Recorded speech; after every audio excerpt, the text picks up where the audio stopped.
Jalur damai ya Kak ya? Nggak bisa, soalnya udah sampai ke operasi juga. Biarpun operasinya ditanggung sama pihak pelaku, keluarga besar nggak mau. Saya tidak mau, wah itu bukan anak buah, nggak bisa. Dia tetap anak buah saya, gitu. Jadi kita harus konsekuensi gitu.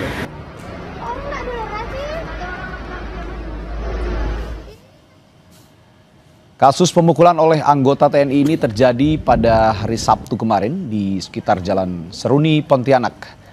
Menurut pelaku, dirinya terburu-buru hendak ke rumah sakit, namun tersulut emosi karena korban yang terus menyalakan klakson di jalan raya. Hingga akhirnya pemukulan terjadi. Korban kini masih dirawat di rumah sakit karena harus menunggu jadwal operasi. Pihak keluarga korban bilang pelaku sudah meminta maaf dan memediasi.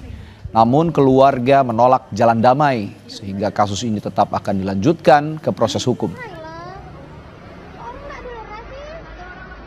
Keluarga pun nggak mau jalur damai ya Kak ya? Nggak bisa, soalnya udah sampai ke operasi juga. Biarpun operasinya ditanggung sama pihak pelaku, keluarga besar nggak mau. Gitu.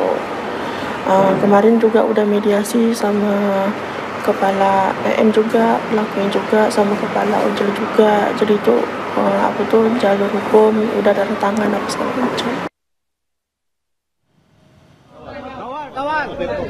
Komandan Pusat Polisi Militer TNI Maijen Yusri Nuryanto bilang proses hukum tetap berjalan terhadap anggota TNI yang memukul pengemudi ojol atau ojek online di Pontianak. Meski oknum TNI dan keluarga korban sudah bertemu dan dimediasi. Dan Puspom TNI juga kembali mengingatkan kepada seluruh anggota TNI untuk menghindari selisih paham agar tidak ada kejadian serupa. Perlu saya sampaikan bahwa kedua belah pihak sudah berdamai, ya.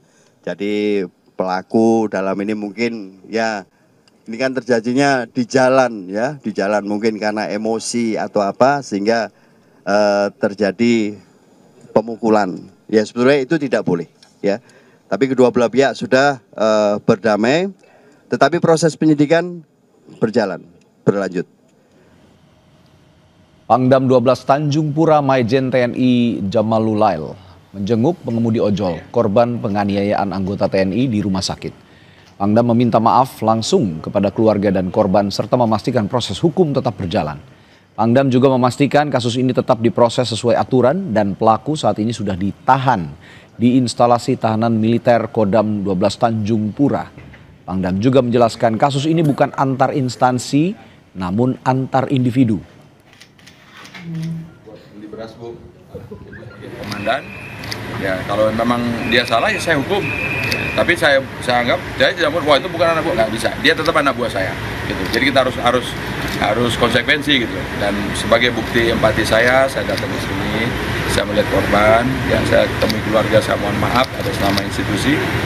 Namun biarpun saya tahu di proses ini kejadiannya bukan antara institusi ke institusi ya Mas ya. Ini hanya saya lihat, saya baca sih laporannya itu hanya ada gesekan personal di lapangan. Sesaat kemudian mungkin emosi meluap terjadilah hal sedemikian.